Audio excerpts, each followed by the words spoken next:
Baik, bismillahirrahmanirrahim. Assalamualaikum warahmatullahi wabarakatuh. Apa kabar adik-adik mahasiswa semuanya? Alhamdulillah luar biasa, Allahu Akbar ya. Alhamdulillahirrabbilalamin. Wassalatu wassalamu ala asyrafil anbiya wal mursalin wa ala alihi wa sahbihi rasulillahi ajma'in amma ba'du. Puji dan syukur kita sama-sama panjatkan kehadirat Allah Subhanahu wa taala yang senantiasa melimpahkan rahmat, taufik, hidayah serta inayahnya kepada kita semua ya, sehingga pada pagi hari ini kita bisa berkumpul dan dipertemukan kembali dalam proses belajar mengajar pada mata kuliah manajemen perbankan. Mudah-mudahan pada pertemuan hari ini kita mendapatkan ridho dan berkah dari Allah Subhanahu wa taala dan diberikan kemudahan dalam menyerap berbagai ilmu, khususnya ilmu-ilmu yang baik, yang positif, dan pada mata kuliah ekonomi syariah ini insya Allah mudah-mudahan termasuk kategori ilmu yang baik dan positif. Kemudian sholawat serta salam semoga tetap dicurah ruahkan kepada junjungan kita Habibana wa Nabiyana Muhammad Sallallahu Alaihi Wasallam, pada para keluarganya, ya, sahabat-sahabatnya, tabi'in-tabi'innya serta seluruh umatnya yang selalu taat patuh terhadap ajaran beliau, yang mudah-mudahan telah kita semua mendapatkan syafaat dari beliau. Amin ya Allah ya Rabbal Alamin. Adik-adik mahasiswa dan mahasiswi yang Bapak banggakan, senang sekali hari ini bisa berkumpul dan dipertemukan ya dengan kelas manajemen D ya, pada semester 2 ini. Mudah-mudahan eh, kalian semua selalu dalam keadaan sehat dan diberikan keselamatan serta kesuksesan selalu menyertai kita semua. Baik, pada pokok bahasan hari ini kita sudah mempersiapkan ya kelompok 6 ya, untuk menyampaikan beberapa materi pokok bahasan yang dibawakan oleh kelompok 6 ini ya.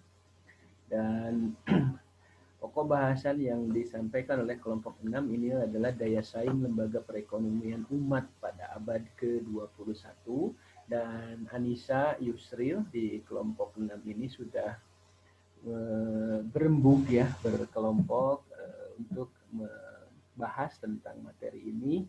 Kemudian beliau, Anissa dan Yusril juga sudah menuangkan dalam hasil kerja kelompoknya dalam bentuk makalah, kemudian PPT, dan bahkan presentasi dalam bentuk video yang hari ini kita akan simak bersama ya. Baik, untuk mempersingkat waktu, saya kira kepada kelompok 2, Teh Anissa dan Yusril Septian, silahkan untuk mempresentasikan hasil kerja kelompok kalian, dan kepada seluruh mahasiswa, adik-adik mahasiswa manajemen D, untuk menyimak sampai beres ya, jangan di split. Baik, dipersilahkan Teh Anissa dan Kang Yusril. Kelompok 6 akan menjelaskan tentang daya saing lembaga perekonomian umat abad ke-21. Pertama, di sini saya akan menjelaskan tentang pengertian lembaga ekonomi umat. Lembaga perekonomian umat sudah ada sejak dari zaman Rasulullah Shallallahu Alaihi Wasallam, diteruskan oleh para khalifah sesudahnya, yaitu masa Abu Bakar, Umar bin Khattab, Utsman bin Affan, Ali bin Abi Thalib, dan khalifah-khalifah berikutnya hingga kehancuran khilafah di Turki tahun 1924. Pada masa Rasulullah Shallallahu Alaihi Wasallam, lembaga perekonomian umat lebih mempunyai pengertian sebagai pihak al-jihad yang menangani setiap harta benda kaum muslimin, baik berupa pendapatan maupun pengeluaran. Lembaga perekonomian umat sesungguhnya bukanlah lembaga private atau swasta yang hanya menangani sebagian aspek kegiatan ekonomi umat, melainkan sebuah lembaga yang mengurusi segala pemasukan dan pengeluaran dari negara Islam atau khilafah. Gagasan konsep lembaga perekonomian umat yang ideal haruslah merujuk kepada ketentuan syariah, baik dalam hal sumber-sumber pendapatan maupun dalam hal pengelolaannya. Lembaga perekonomian Islam. A. Pengertian lembaga ekonomi Islam atau syariah.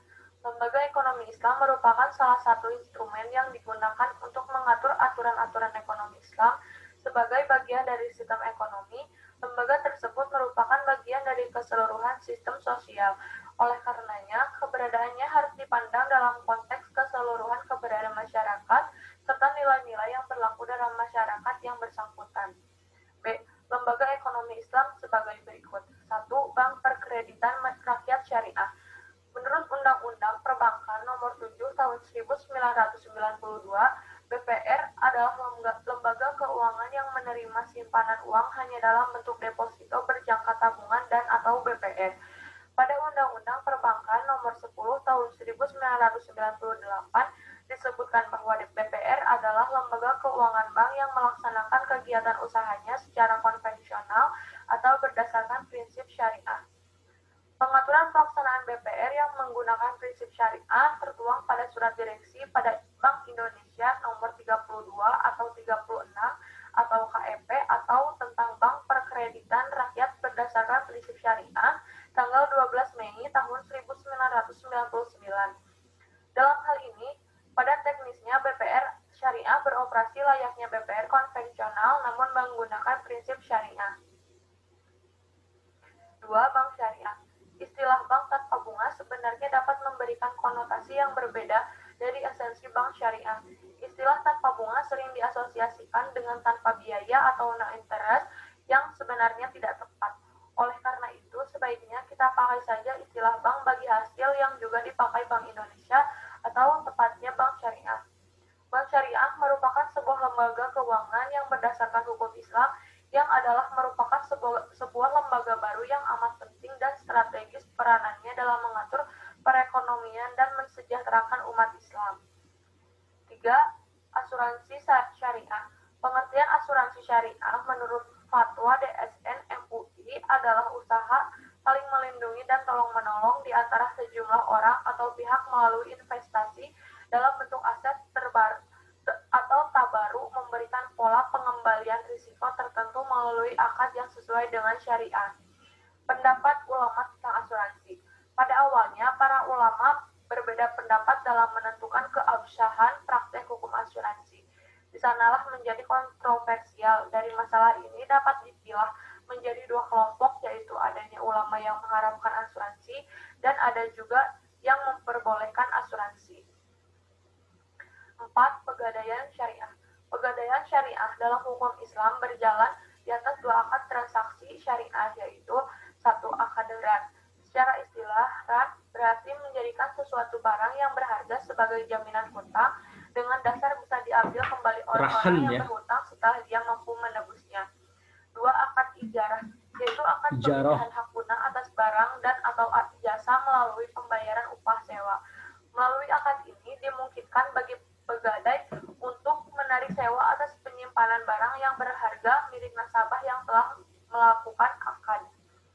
5. BMT atau Baitul Mal Tamwil. BMT terdiri dari dua istilah, yaitu Baitul Mal dan Baitul Tamwil. Baitul Mal lebih mengarah pada usaha-usaha pengumpulan dan penyaluran dana yang non-profit seperti zakat, infak, dan sodako. Sedangkan Baitul Tamwil sebagai usaha pengumpulan dana dan penyaluran dana komersial. Mal Tamwil atau BMT atau usaha mandiri terpadu adalah lembaga keuangan mikro yang dioperasikan dengan prinsip bagi hasil, menumbuhkan kembangkan bisnis usaha mikro dalam rangka mengangkat derajat dan martabat serta membela kepentingan kaum fakir miskin. Ditumbuhkan atas prakarsa dan modal awal dari tokoh-tokoh masyarakat setempat dengan berlandaskan pada sistem ekonomi yang salam, keselamatan atau berintikan keadilan, kedamaian, dan kesejahteraan. Reksadana syariah, salah satu produk investasi yang sudah menyesuaikan diri dengan aturan-aturan syariah adalah reksadana. Produk investasi ini bisa menjadi alternatif yang baik untuk menggantikan produk perbankan yang ada pada saat ini. Dirasakan memberikan hasil yang relatif kecil. Reksadana syariah adalah reksadana yang beroperasi menurut ketentuan dan prinsip syariah Islam yang merupakan sebuah wadah di mana masyarakat dapat menginvestasikan dananya. Obligasi syariah. Obligasi syariah adalah suatu kontrak perjanjian tertulis yang bersifat jangka panjang untuk membayar kembali pada waktu tertentu seluruh kewajiban yang timbul akibat pembiayaan untuk kegiatan tertentu menurut syarat dan ketentuan tertentu serta membayar sejumlah manfaat secara periodik menurut akad. Perbedaan Perbedaan dasar antara obligasi syariah dan obligasi konvensional ada terletak pada penetapan bunga yang besarnya sudah ditentukan di awal transaksi jual beli, sedangkan pada obligasi syariah saat perjanjian jual beli tidak ditentukan besarnya bunga. Yang ditentukan adalah berapa proporsi pembagian hasil apabila mendapatkan keuntungan di masa mendatang. Koperasi syariah. Koperasi sebagai sebuah istilah yang telah diserap ke dalam bahasa Indonesia. Secara sistematik, koperasi berarti kerjasama. Kata koperasi mempunyai padanan makna dengan kata syirka dalam bahasa Arab. Syirka ini merupakan wadah kemitraan, kerjasama, kekeluargaan, kebersamaan usaha yang sehat, baik, dan halal yang sangat terpuji dalam Islam. Menurut Paul, koperasi merupakan wadah perkumpulan atau asosiasi sekelompok orang untuk kerjasama dalam bidang bisnis yang saling menguntungkan di antara anggota perkumpulan. Prinsip operasional koperasi secara internal dan eksternal. 1. Keanggotaan sukarela dan terbuka. 2. Pengendalian oleh anggota secara demokratis. 3. Partisipasi ekonomi anggota. 4. Otonomi dan kebebasan. 5. Pendidikan, pelatihan, dan informasi. 6. Kerjasama antar koperasi. 7. Kepedulian terhadap komunikasi. Strategi khusus lembaga perekonomian syariah Islam meningkatkan daya saing di era liberalisme ekonomi abad ke-21. Lembaga syariah di Indonesia kedepannya harus memiliki kekuatan tersendiri dalam menarik nasabah Indonesia dan masyarakat dunia, baik dari segi produk yang inovatif, profit margin kepada nasabah maupun bagi hasil yang bersaing. Untuk itulah salah satu upaya bersaing dengan bank asing perlu adanya strategi khusus lembaga syariah Indonesia untuk meningkatkan daya saing yang akan lebih luas, tidak hanya berkutat pada penduduk Indonesia yang mayoritas Muslim. Adapun strategi khusus tersebut adalah sebagai berikut. 1. Membentuk SDI berkualitas. Hal ini merupakan peluang yang sangat prospektif sekaligus merupakan tantangan bagi kalangan akademisi dan dunia pendidikan untuk menyiapkan sumber daya insani yang berkualitas yang ahli di bidang ekonomi syariah, bukan karbitan seperti yang banyak terjadi selama ini. Tingginya kebutuhan SDG lembaga syariah ini menunjukkan bahwa sistem ekonomi syariah semakin dibutuhkan oleh masyarakat karena sumber daya insani menjadi aset terpenting dalam dunia industri manapun termasuk perbankan syariah. 2. Ekspansi segmen pasar lembaga syariah.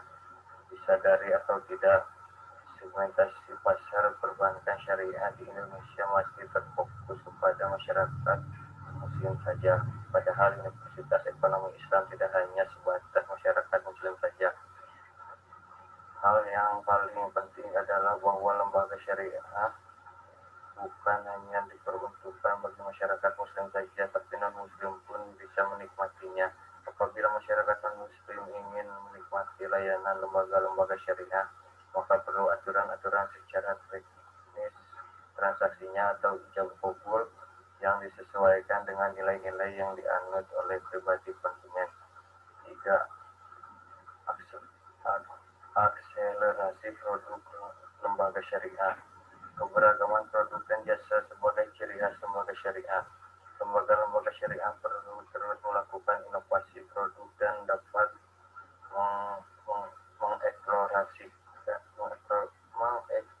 mengeksplorasi kekayaan skema keuangan yang variatif dan sekaligus bisa menunjukkan perbedaan dengan lembaga-lembaga konvensional.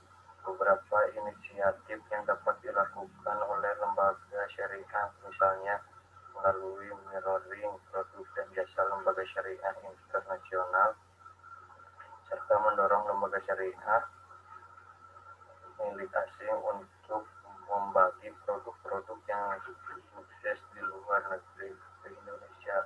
Program ini menjadi keharusan agar keunikan lembaga syariah dibandingkan dengan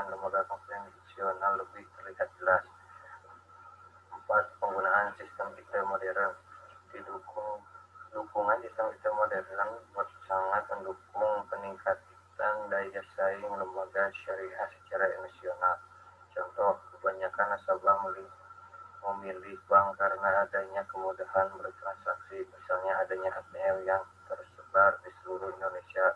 Akan tetapi, sistem itu memiliki investasi yang tinggi sehingga bank syariah yang asetnya masih tidak terlalu besar perlu menyiasatinya dengan tepat. Beberapa cara yang efektif untuk menyiasati hal itu adalah sebagai berikut: 1. Peka konten. 2. Fokus. 3. Sinergi. 4. Power. Sekian presentasi dari kelompok kami. Mohon maaf bila ada kesalahan dan kekurangan dari Taufiq Hidayah. Wassalamualaikum warahmatullahi wabarakatuh. Waalaikumsalam warahmatullahi wabarakatuh. Terima kasih Yusril dan Anissa yang sudah mempresentasikan materinya ya, Lembaga Perekonomian Syariah dalam menghadapi atau meningkatkan daya saingnya di era liberalisme abad 21.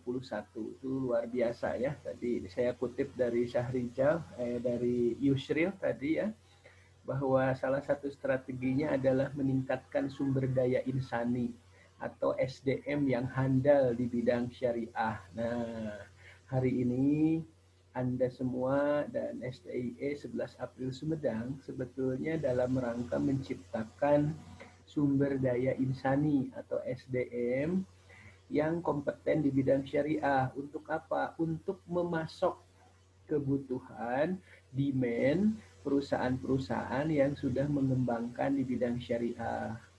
Tadi Yusril sudah menjelaskan bahwa, dan Anissa juga, ada beberapa lembaga keuangan syariah di luar sana yang meminta SDI sumber daya insani yang handal. Salah satunya Anda semua di kelas manajemen D ini ya. Itu tentang apa? Tentang penguasaan ekonomi syariah. Nah, di luar sana itu siapa saja? BPR Syariah. Banyak ya BPR Syariah juga. Ada BPR HIK Syariah tuh di Sumedang di depan SMA 1 Sumedang. Ada BPR banyak lagi ya yang sudah membuka syariah. Kemudian Bank Umum, Mandiri punya syariah, BRI syariah, BNI syariah, bahkan 3 bank plat merah ini bergabung menjadi Bank Syariah Indonesia ya, menyatukan asetnya menjadi lebih besar, 3 bank disatukan. Bank Muamalat Syariah, kemudian Permata punya Permata Syariah, Bank Mega punya Bank Mega Syariah, BCA Bank BCA Syariah ya. Semua banyak. Nah itu membutuhkan mereka semua sumber daya insani yang handal. Karena kalau tidak handal bisa salah nanti. Tadi yang diterangkan oleh Yusril dan Anissa. Belum lagi ada reksadana syariah tadi ya. Kemudian insuren syariah yang membutuhkan SDM dan SDI yang handal, yang menguasai tentang syariah. Koperasi syariah tadi ya Yusril menjelaskan. Kemudian juga pegadaian syariah tadi ya Anissa menjelaskan. Tadi ada rahan ya, bukan ran itu ya, rahan ya, rahan pegadaian syariah. Pegadaian syariah itu ada di semua kabupaten. Di Kabupaten Sumedang saja pegadaian syariah ada yang di depan Sindang Raja, ada yang di depan samping BRI Bojong tuh, dekat perempatan lampu merah Bojong sebelah sana yang mau ke BRI. Unit situ unit situ itu ada pegadaian syariah. Berapa tuh satu kabupaten saja ya, belum lagi banyak kabupaten di Indonesia ini, dan yang membutuhkan SDM yang handal. Salah satunya Anda di kelas B. Kenapa Pak? Dan saya mah pasti jadi ASN, Pak saya mah jadi polisi, Pak saya mah jadi staf kementerian. Ya itu alhamdulillah, tapi kan kita tidak tahu nasib kita ada di mana. Nah, kalau ternyata Tuhan menakdirkan kita ada di lembaga keuangan syariah, nah STIE sudah menyiapkan kompetensi ilmu untuk diaplikasikan gitu. Salah satunya adalah Anda. Tapi kalau misalkan Anda sudah menguasai ilmu ini, tapi ternyata nasibnya menjadi PNS, menjadi polisi, menjadi TNI ya, kemudian menjadi staf kepresidenan, menjadi staf gubernur, menjadi wira swasta, kerja di bank lain, ya itu menjadi wawasan saja bahwa ekonomi syariah Anda sudah memahami. Toh ASN juga Anda setelah nanti menjadi bupati, menjadi camat juga tetap kan bisa bermitra dengan lembaga keuangan syariah. Dan Anda sebagai bupati menjadi bupati yang paling pertama kali yang memahami tentang lembaga keuangan syariah. Dan untuk koperasi syariah perlu Anda ketahui bahwa Kabupaten Sumedang, Pak Bupati, Pak Doni Ahmad Munir itu mencanangkan program koperasi syariah dalam RPJMD-nya, di mana beliau ini menginginkan setiap kecamatan ada koperasi syariah masjid besar kecamatan. Bahkan di 26 kecamatan sudah di launching. Nah, kenapa sekarang kurang bergerak dan berjalan? Yang berjalan hanya 5, sekitaran 10-an lah. Karena tadi SDM-nya, SDI-nya kurang. Nah, Anda bisa masuk tuh di situ untuk menjadikan, memajukan koperasi syariah itu. Gitu ya. Nah, jadi semangat ya. Nah, ini luar biasa ya dalam menghadapi perekonomian yang serba digital. Sudah tidak ada lagi koperasi yang diduduki atau diurusi oleh orang-orang tua. Bukan berarti kita menyepelekan. Tetapi kan sekarang perkembangannya cepat, teknologi, jangan gaptek ya.